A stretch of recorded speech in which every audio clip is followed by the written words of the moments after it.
Yeah, it's a dream come true, honestly.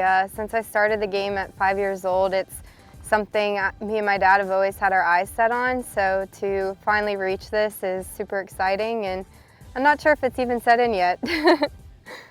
As you're taking all this in, and you've had a chance a little bit to reflect since December when you officially got your card, what have been the biggest hurdles, physically and mentally, that you've had to clear in order to reach the highest level? Yeah, it's been tough. I think the biggest thing is the lifestyle adjustment and just getting used to traveling and scheduling each week and going from one location to the next. I know on Symetra Tour, like some of the locations we're at are very remote, and just figuring out, that week how to manage the golf course and what to do outside of golfing and how to best prepare for each week and stay mentally strong and physically taking care of your body. For me, that's just been the adjustment and learning how to do that and learning from other girls as well. Now, the two of you have worked together now going on 12 years, I believe? At least. Yeah, I think it's 13. It's 12 or 13, so that's a good number. Yep. 13. So this question really is for both of you.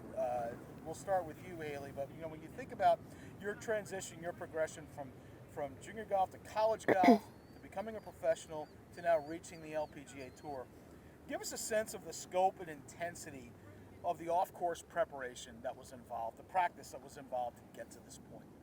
Yeah, I mean, it changes, I feel like, at every level of play.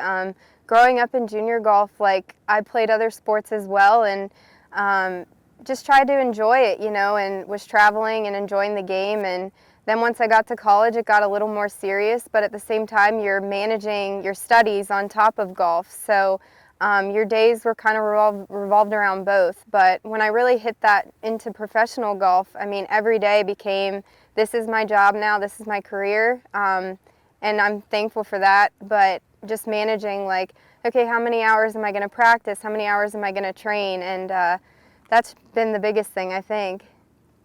Yeah, the intensity level, I think at each stage, though, I think it was always about our plan. Mm-hmm. Like in junior golf, it was like, in order to get recognized nationally, she had to do the AJGA schedule. So it was always about scheduling. And then once she got recognized at the college level, it was about your junior year that you decided you were going to take on the professional golf? Yeah, I've always had my sights set on playing professionally. I think the biggest thing is growing up, everyone always tells you, like, hey, you need to have a backup plan. Like, not everybody makes it. And for me, like, it's what I've always wanted to do, but it wasn't until junior year that I was like, okay, forget all this other talk. This is what I'm going to do. And I really just kind of hit the ground running with it. Yeah, that's when we had to bring in, like, investors and investment groups and the money that we're going to go through. So I keep on saying, I mean, it's been about the plan that we put together. So now she wakes up every day and has a plan for each and every day. So we're just trying to work the plan, and it gets more intense. Now, Haylee, you've always had the goal. Yes. Since you're a little kid. Ted, you've had probably the closest front row seat of anyone in gauging that progression from the start of that goal to where you're at today. At what point for you as an instructor did it really sink in for you that, hey, we're really on to something here. We're really going to get to this level? Oh, well, I would say early on, though, like at the age of 12 or 13. So you can see a ball striker. She's a ball striker, and that's her gift. It was about getting her into more intense levels to see how she handles that situation, the pressure. Then you find out she has the attitude. She does not quit. She has the drive. So I saw it very early on.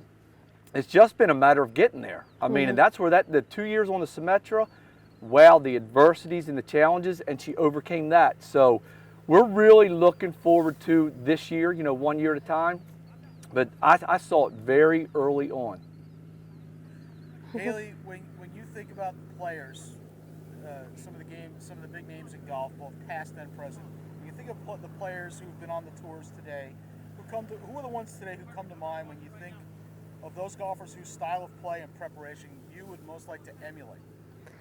Yeah, I mean, right now, just looking at the LPGA Tour, Nelly Korda last year, she had an amazing year. So I look at all aspects of her game, and I'm like, okay, how do I get to her level of play? I mean, she's won numerous events last year, and just, you know, admiring different aspects of her game and how she trains, and each week how she handles herself. That's definitely something I would work towards. And I think it's nice to look back at old players as well and look at their styles of game and how the game has progressed. And one person we've been looking at is Seve Ballesteros and his short game, and just the art that he, you know, did around the greens. And that's something that, going into this next level of play, I think my wedges are a huge thing for me to keep working on and get better at.